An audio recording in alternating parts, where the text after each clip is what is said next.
Is Fantastic Four issues 48 through 50 peak Fantastic Four? Yes, it is. Fantastic Four issues 48 through 50 by Stan Lee and Jack Kirby, otherwise known as the Galactus Trilogy from 1966, changed comics forever. Earth is shaking, the sky darkens, Galactus is arriving, and boom, who nobody knows what's going on. Silver Surfer comes out into play, and you get introduced to him and Galactus within these three issues, and it just truly changes comics forever just because of those two characters alone.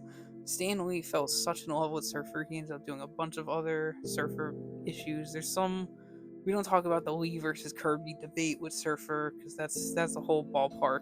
That's a whole topic for a different place. But overall, it's really good. You get to see Surfer become a human through Alicia, which was cool. Ben's girlfriend.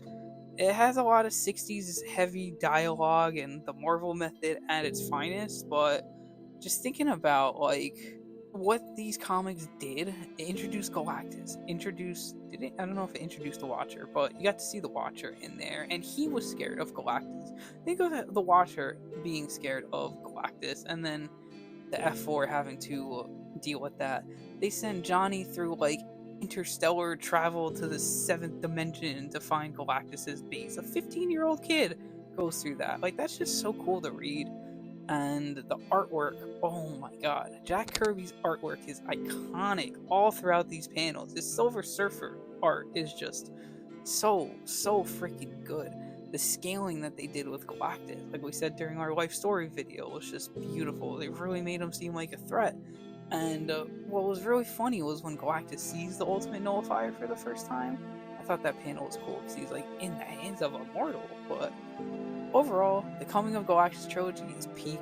We would not be getting Fantastic Four First Steps without it. We probably wouldn't have gotten a lot of Marvel stuff without this trilogy and all these characters and lore that it opened up for the Fantastic Four. So we're probably gonna get a lot adapted from this run into First Steps, so that's gonna be cool to see on the big screen, and how they kind of twist it all together, tie some new elements of stories recently into that OG run. But overall, The Coming of Galactus by Stan Lee and Jack Kirby is peak Fantastic Four.